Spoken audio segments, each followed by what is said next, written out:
Bien, pour notre deuxième partie, enfin troisième partie, parce qu'on a une petite partie qui est partie tout à l'heure.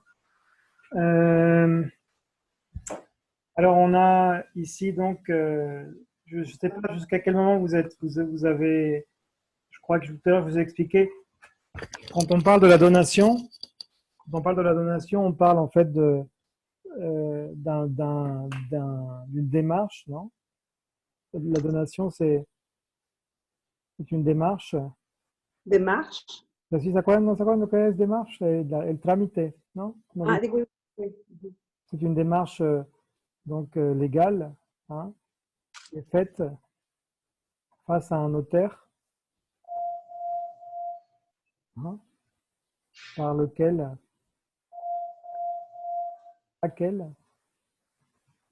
je notifie que quand je mourrai, les enfants ou la personne que je veux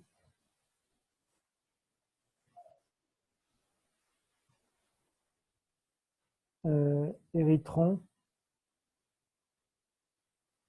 ou alors si c'est la personne, héritera, hein, de, de toute chose que je notifierai. D'accord? Ça, c'est la donation. Alors attention, quand on parle de donation, donc on parle d'une démarche légale faite face à un notaire, c'est un papier légal. Donc, le don, bah, c'est simplement, quand vous faites un don, vous vous envoyez de l'argent comme ça, il n'y a pas de démarche à faire particulière, simplement téléphoner ou éventuellement faire un virement, hein, vous vous souvenez? Pour un don, on peut faire pour un don, on peut faire actuellement un don électronique.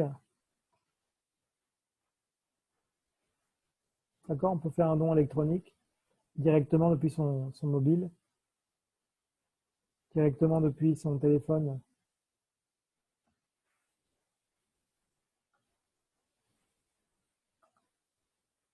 directement depuis son téléphone portable. D'accord? Ça, ce serait l'idée donc du don. Donc, Tener un don. Comment? Tener un don. Ah, également aussi, hein. Le don, ça peut être aussi effectivement. Cela peut être aussi, ouais, effectivement, le fait d'être doué justement, hein, d'être doué pour quelque chose. Par exemple, elle a une voix exceptionnelle. Elle a un don pour la chanson. D'accord? Elle a un don, c'est quelqu'un qui effectivement euh, est très doué, très capable, vraiment a une capacité exceptionnelle pour faire quelque chose également. Ça peut être Ok, aussi. D'accord? d'accord. Très bien. Ça va? Ok. Bien, alors si vous voulez, on va passer, si vous n'avez pas de questions ici sur le vocabulaire de Foria. Juste avant, je pouvais quand même, j'ai oublié de vous le dire tout à l'heure, parce que ça a coupé, mais vous pouvez faire, si vous voulez, les exercices, hein, donc cahier d'activité.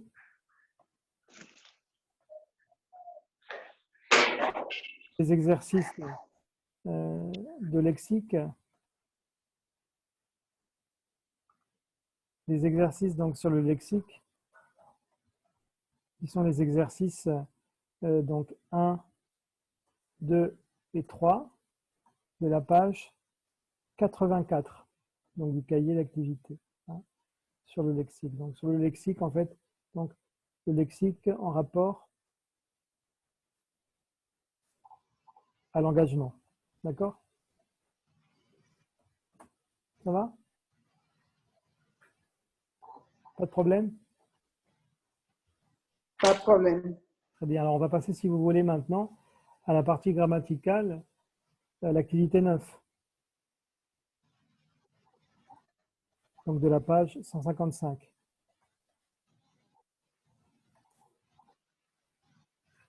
D'accord?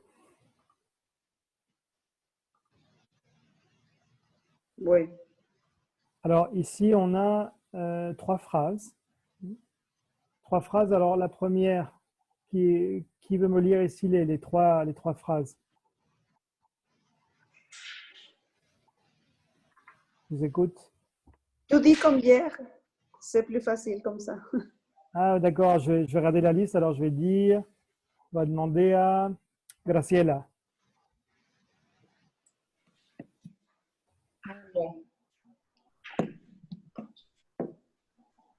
Perdón, profesor, no es que se está trabando, pero ¿qué es lo que tengo que decir? Las frases de l'activité 9. Ah, ok. L'engagement est nécessaire pour faire face aux défis globaux. Mhm. Nous soutenons les jeunes pour qu'ils puissent agir. Qu'il puisse agir. Organise des manifestations afin de mobiliser la jeunesse. Attention, afin de mobiliser Afin. la jeunesse, effectivement. Alors ici, regardez, alors dans chaque phrase, soulignez les objectifs exprimés. Alors dans la première, l'engagement est nécessaire pour faire face aux défis globaux. Quel est ici le mot, en fait, qui exprime ici quels sont les objectifs ici? Quel est l'objectif dans la première phrase? Faire face aux défis globaux. Pour faire, effectivement, ça c'est l'objectif dans la numéro 1.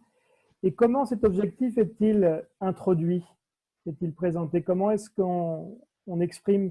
Qu'est-ce qui nous permet d'exprimer cet objectif? Comment vous savez que c'est l'objectif? Qu'est-ce qui nous dit que c'est l'objectif? Pour? Exactement. Ici, c'est pour. Très bien. Parfait. Ça, c'est pour la première. Qu'est-ce que vous remarquez donc? Après pour, qu'est-ce qu'on a comme type de structure? Quel type de structure on a après pour? Infinitif. Exactement. Vous voyez que c'est très similaire à l'espagnol finalement, non? L'engagement est nécessaire pour, et juste après pour, on a effectivement l'infinitif.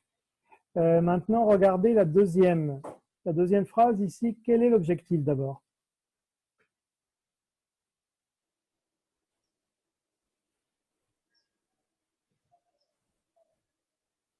Quel est l'objectif? Qu'il puisse agir. Effectivement, ça serait, alors bon, il puisse agir, ou alors littéralement, ça serait bon, agir, on pourrait dire puisse agir, ou alors il puisse agir. D'accord? Alors, effectivement, ça serait l'objectif, non? Et comment est introduit cet objectif? Il est introduit par pour que. Et justement, quelle structure nous avons après pour que? Quelle est la structure? Subjonctif. Exactement. Oui, ben vous voyez que c'est comme en espagnol finalement. Nous soutenons les jeunes pour qu'ils puissent, para que ellos puedan actuar. Non? Vous voyez que c'est très similaire à l'espagnol, non? Par exemple, si on avait dit nous soutenons les jeunes, imaginez, on aurait pu dire ici dans cette phrase, pour pas trop se compliquer en fait, nous soutenons les jeunes pour agir. Pero bueno, ya se perdería un poco quién va a actuar, pues, ¿no? Para actuar. Donc, soutenons les jeunes pour agir. Se entiende igual que los jóvenes son los que, ¿no? Dans ce cas-là, ou alors, on pourrait même dire pour pouvoir agir, non? Para poder actuar, non? Vous voyez? Okay. Mais quand on dit pour que, ben, il y a des implications, vous devez utiliser obligatoirement le subjonctif. Pour la troisième phrase, qu'est-ce qu'on a? Quel est le but? Quel est l'objectif de la dernière phrase? Mobiliser la jeunesse. Très bien. Mobiliser la jeunesse. Et comment est introduit ce but? Comment est introduit ce but? Comment est introduit cet objectif? Afin de. Afin de. Vous remarquez alors vous remarquez bien, hier, je voulais un peu signaler également, mais afin de, afin, c'est toujours un seul mot, d'accord? Un mot, uniquement, un mot. Un mot, et aquí les encanta separarlo siempre. es una palabra. Afin es una palabra. Afin, espace, de. D'accord? D'accord. Alors, afin de, c'est synonyme de quoi? Afin de, c'est totalement synonyme de pour. Et dans ce cas-là, quand vous avez afin de ou pour, qu'est-ce qui se passe? Quelle structure vous avez? Infinitif. Exactement. Bah, finalement, c'est plus ou moins comme en espagnol, non? Para hacer, con el fin de hacer. Non? Ah. D'accord? Alors maintenant, regardez. Pour la deuxième, on a deuxième situation. Pour que, ou alors ça peut être que, ou alors ça peut être aussi QU apostrophe. Ça dépend de quoi? Ça dépend de si après vous avez une voyelle, QU apostrophe. On a également quoi? C'est la même chose que quoi? Subjunctif. Sí, pero ¿qué tendrían aparte del por qué o el qué tendríamos aparte? ¿Qué otra estructura similar y sinónima tendríamos? Tenemos igual como sinónima. Parce que, No, ahí se complican mucho. ¿no? Sí que porque es así, ya ves que porque es, pues ya es. Ok. No, ya les di la respuesta más o menos poniéndola de arriba. Un sujeto, no. Bueno, sí habría un sujeto después, pero pensando, otra estructura para. Si se fijan, aquí está les voy a enseñar dónde está la respuesta. ¿No? Avec Pour le que, fond de, Fin, al subjuntif, pero ¿qué habría? Afin, Que. afin que. Et voilà. Afin de, plus infinitif, ou afin que, subjonctif. Ici, on a subjonctif. Alors que dans l'autre, on avait afin de ou pour, plus infinitif. D'accord? Ça va? Ça va. Ok. Alors, alors ici, vous avez donc afin de, pour, c'est plus infinitif. Pour que, pour QU apostrophe, si vous avez une voyelle, c'est pareil que afin que, ça pourrait être aussi afin que, ou alors également, non, pareil, non? Afin que ou afin QU apostrophe, non? Du subjonctif. D'accord? Ça s'utilise de manière indistincte. D'accord? D'accord. Et justement, vous avez ici, bon, dans la partie C, cocher les bonnes réponses. Afin, avec pour et afin de, on utilise l'infinitif ou le subjonctif. Bon, là, je vous ai déjà donné la réponse. C'est Infinitif. infinitif. Et pour que, alors, bueno, aquí está incompleto porque nada más pusieron pour que. Ustedes pueden agregar afin que. ¿No? On utilise le subjonctif. C'est clair, plus ou moins? On va voir si c'est clair. Oui. Vous allez passer à la page 159. Vous allez faire l'exercice numéro 3. D'accord? Ici, Quoi? l'exercice numéro 3. D'accord. Alors ici, on vous dit, faites une seule phrase pour exprimer le but. Ahí es lo mismo que habíamos visto, ¿no? ¿Se acuerdan cuando usamos el infinitif y cuando usamos el subjonctif?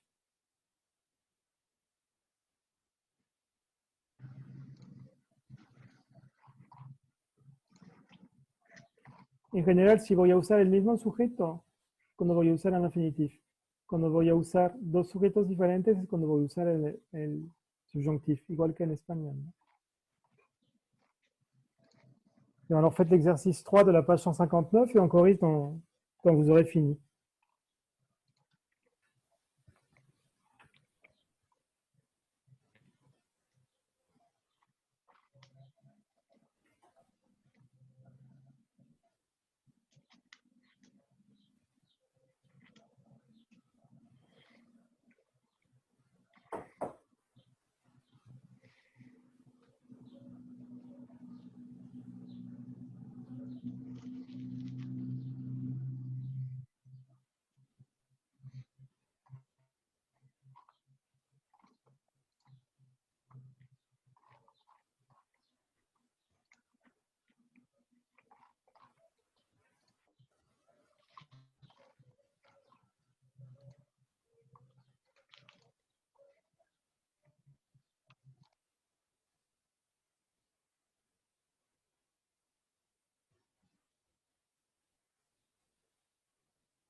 Comment avancez-vous?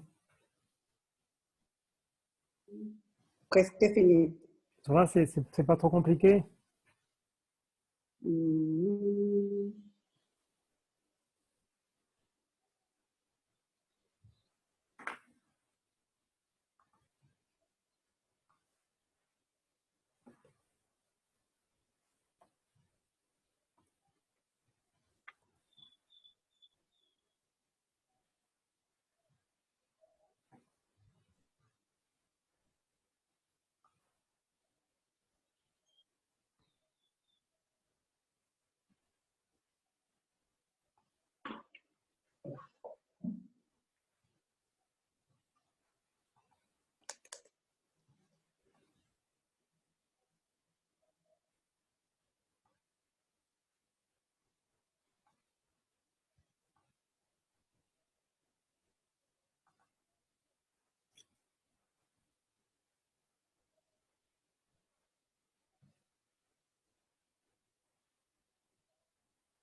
Bien, vous avez fini?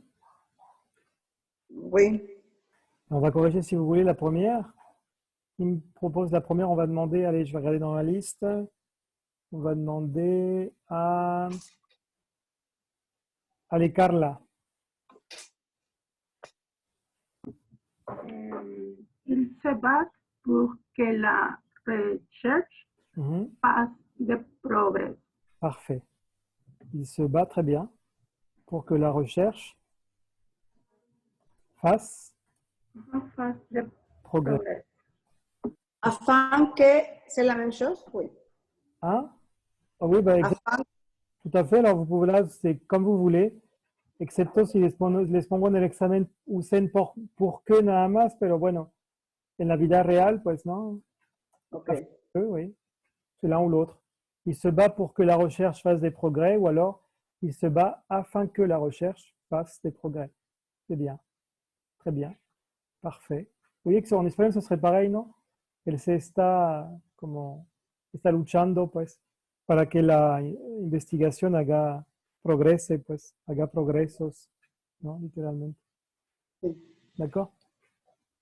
Alors, la numéro 2, qu'est-ce que vous proposez? On va demander à Luis.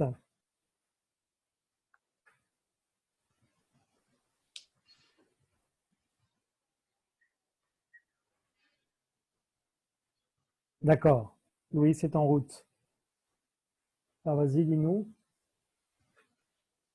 Ustedes ven el chat también, ¿no? Ah, ok, a ver. Ok, bueno, uno que lo va a escribir, no sé. ¿No tiene el micrófono, Luis? Digo, para aprovechar para practicar la pronunciación. Pour pratiquer la prononciation. Ah, ok. Te da pena. Bon. Ok. Bon, d'accord. Alors, écris-nous la phrase.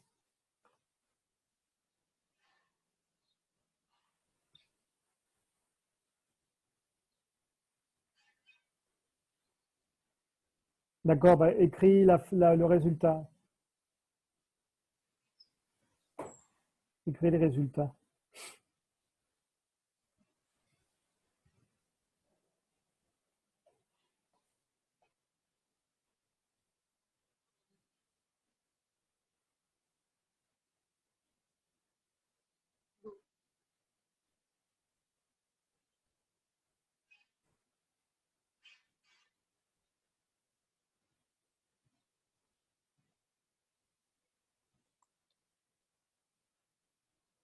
Voilà, c'est bien, effectivement. Ton projet a été sélectionné, effectivement, pour représenter, bien. Ok, c'est ça, oui. Ton projet a été donc, vous le voyez aussi, je vais l'écrire si vous voulez. Ton projet Oui. a été sélectionné pour représenter notre école au niveau régional. Voilà. D'accord? D'accord. Parfait, c'est bien. Effectivement, ici, vous êtes d'accord, a été sélectionné para representar, ¿no? Fue seleccionado para representar. Donc, c'est bien. Oui, c'est vraiment comme en espagnol. Alors ensuite, on a la numéro 3. On va demander, allez, à Salvador. Tu veux nous faire la 3?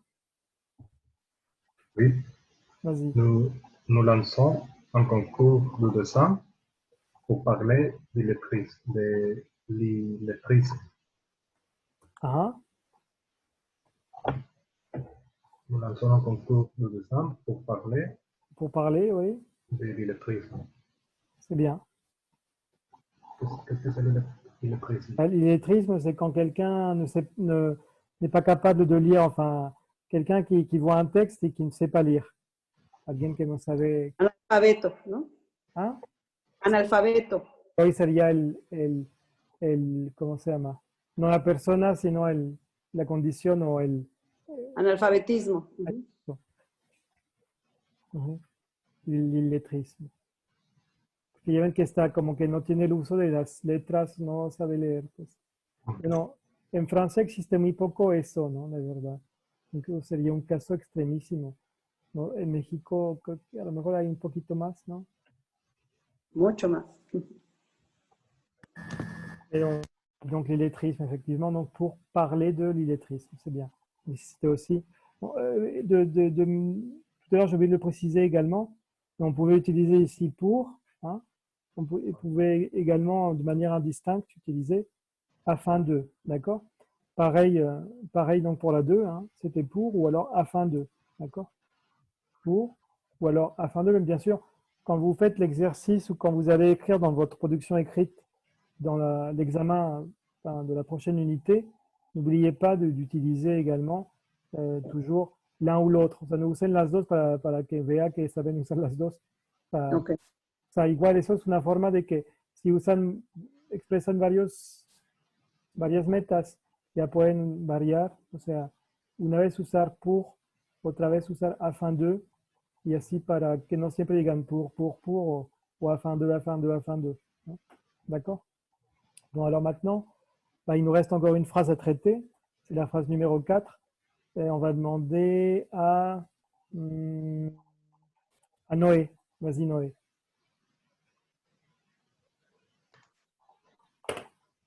Hello. Nous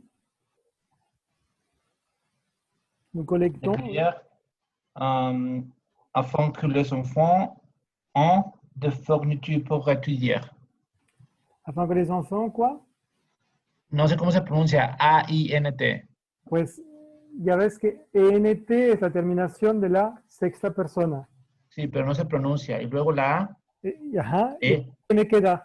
Me queda la E, y la, Et la A y E, ajá, exacto. La I y la I, ¿cómo suenan? E. Ya. Afin que les enfants aient. Oui, afin que les enfants aient. No hay liaison ahí. Well, non, afin que les enfants aient. Afin que les enfants aient des fournitures. Des fournitures pour étudier. Alors ici, pareil, on pouvait dire afin que les enfants aient, ou alors également, hein, pour que, non? D'accord? Pour que, ou alors afin que, uno u otro, ¿no? D'accord? Ok. Será une ese, distinción, ese hein? el pour estudiar también se puede cambiar por afán de estudiar. Ah,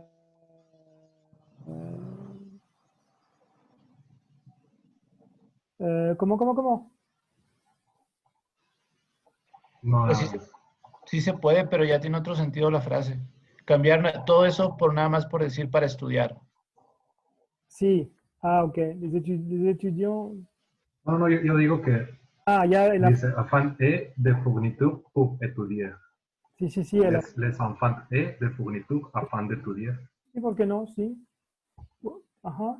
Sí, No, pues. solo quería saber si Sí, no, también ahí explicaba o no. no, sí, claro. Sí. Bueno, Ujú. cuando no saben en qué condición, en qué caso no funciona, es cuando digo, c'est pour moi, es para mí. No, ahí no funciona, ¿no? Porque no podés, es a fin de moi, no. Es Ok. para mí, o sea, como la idea de, es para mí eso, gracias. Eso sería c'est pour moi, pero ahí no. Sino en el a fin de se puede usar cuando expresamos la meta. Y aquí Yo no, bueno, ajá. el hecho de tener ahí de fourniture, ¿saben lo que son de fourniture, no?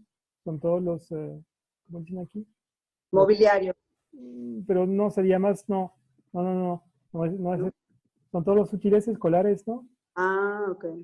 El borrador, la pluma, Creí que eran muebles. no, para nosotros la fourniture es cuando lo que compramos, tipo las hojas, todo lo Útiles que necesita escolares. un estudiante, pues, para, antes de entrar a la escuela, ¿no? Que vas al mandado a comprar ahí, no sé, la pluma, el borrador y así, todo eso, ¿no? Útiles escolares. Esto, de fourniture, eso sería de fourniture. Ajá. Ah, ok. D'accord. ¿Y solo fourniture c'est seulement pour l'école? Sí, o bueno, O sea, útiles escolares. Ujú. o cuando trabajas en una empresa que usas mucho Ok. papelería, ¿no? Entonces, que a veces aquí te dicen, oye, ya encargué la papelería o algo del mes, ¿no? En las empresas, pues sería la fourniture, ¿no? Fourni- J'ai commandé des fournitures. Ok, de acuerdo. Sería, pues tendría que ver con la papelería, ¿no? ¿Mm? Lo Ok. que es de papelería. Pero no la tienda, ¿no? Digo, todo lo que es hojas. Que si es la tienda, es la papeterie, ¿no? La papeterie. Pero la papeterie es únicamente ¿cómo se llama? La tienda, ¿no? La papeterie, Ok. ¿ok? Bon, ¿c'est clair plus o menos? Bueno. Ya ven que ese tema ya lo habíamos visto antes, es como, estamos como viendo algo nuevo, pero a la vez estamos repitiendo, ¿no? Temas que ya habíamos visto, ¿no? Réchauffage. ¿Cómo? Réchauffage. Pues, Recalentamiento. bien sûr. Oui, c'est ça, ouais, c'est l'idée. Ouais. Ça va?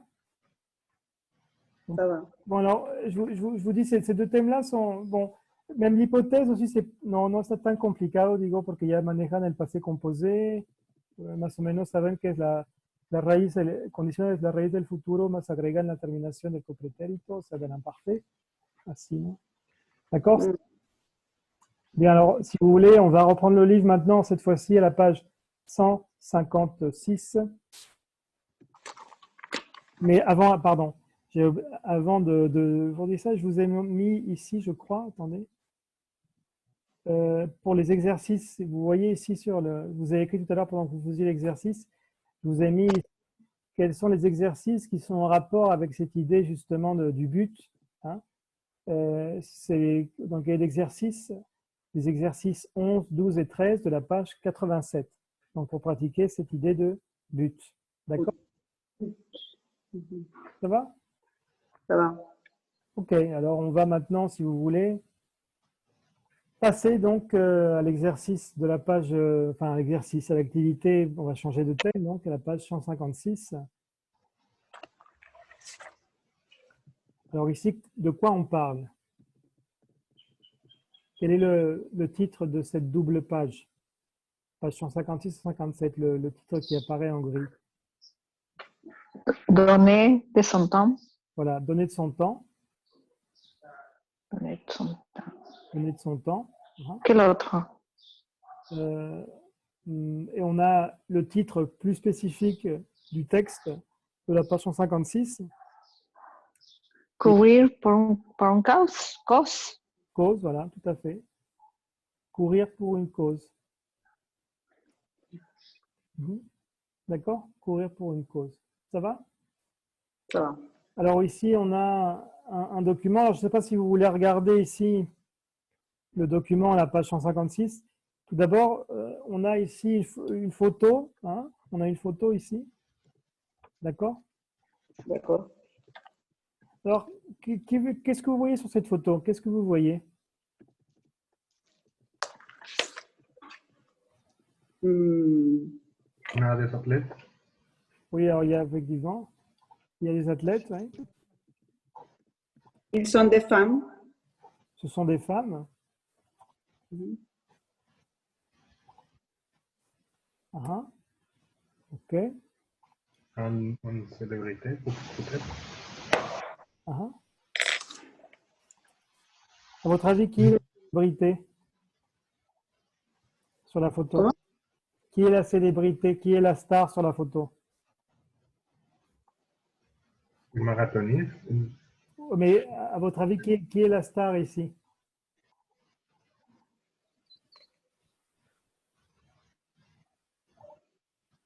La femme qui a les jeans Oui. et les blouses Marie-Joseph Pérez.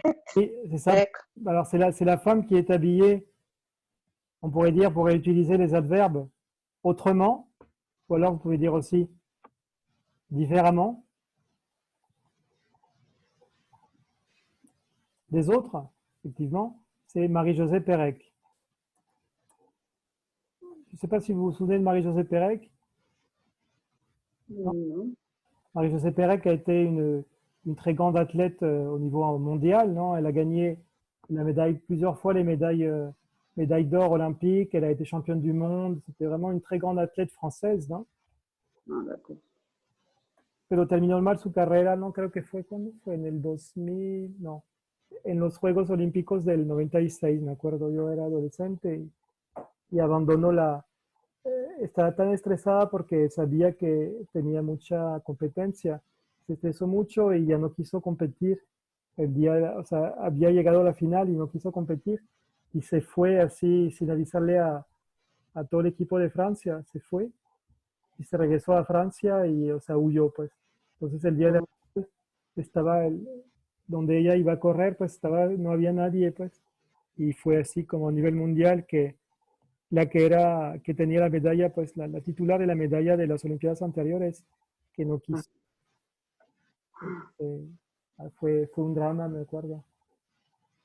Pero ya, o sea, como que la gente la odió mucho por eso, pues. Ya le perdonaron, pues, porque sigue siendo una atleta muy ahora, es como comentarista o algo, ¿no? Pero très célèbre. Bueno, en su tiempo era de las mejores, así como aquí tuvieron a, ¿cómo se llama?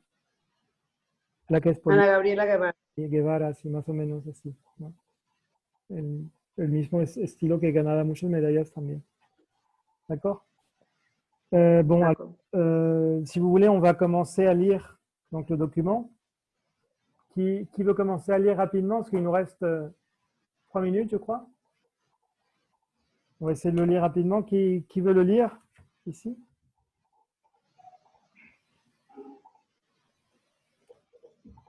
Qui veut le lire? Pérez s'attaque au marathon de New York pour la bonne cause. La plus grande athlète de l'histoire de l'athlétisme français, triple médaille d'or olympique sur 400 mètres et 1200 mètres, a retrouvé une silhouette de championne pour disputer le marathon de New York le 3 novembre prochain. Son but sera juste de franchir la ligne d'arrivée. Elle court pour une bonne cause, offrir des équipements sportifs aux enfants les plus déshérités d'Haïti. Problème. Marie-Josée Pérez n'a plus fait de sport depuis 10 ans et jamais elle n'aurait imaginé se lancer pour 195 km. Non. 40,195 km. La distance du marathon. Je me dis qu'avec l'envie et la cause que l'on défend, je trouverai l'énergie nécessaire pour passer la ligne d'arrivée. Mais ça me fait trop peur, insiste-t-elle. Marie-Josée sera accompagnée par 20 coureurs qui verseront chacun $2 500 au profit du développement du sport en Haïti. Joël Boussou est le président de l'association Peace and Sport. Il explique qu'avec $50,000, on peut importer un peu d'équipement et on en fabrique. Il y a tout un savoir qui a été développé par l'organisation et qui va être utilisé à la création d'équipements adaptés. Lorsqu'elle était jeune, Marie-Jo vivait en Guadeloupe au contact d'enfants haïtiens. Haïtien. Ce marathon est aussi un clin d'œil à son passé. Très bien. Bon, bah, parfait pour la lecture. Si vous avez des doutes, on se retrouve dans quelques secondes parce que là, ça va couper d'ici quelques secondes. Donc, juste après, on revient avec une autre partie. En quelques secondes, je vous passe le code. À tout de suite. Et puis, si vous avez des questions, alors vous les posez juste après. D'accord? D'accord. Donc, à tout de suite. Merci.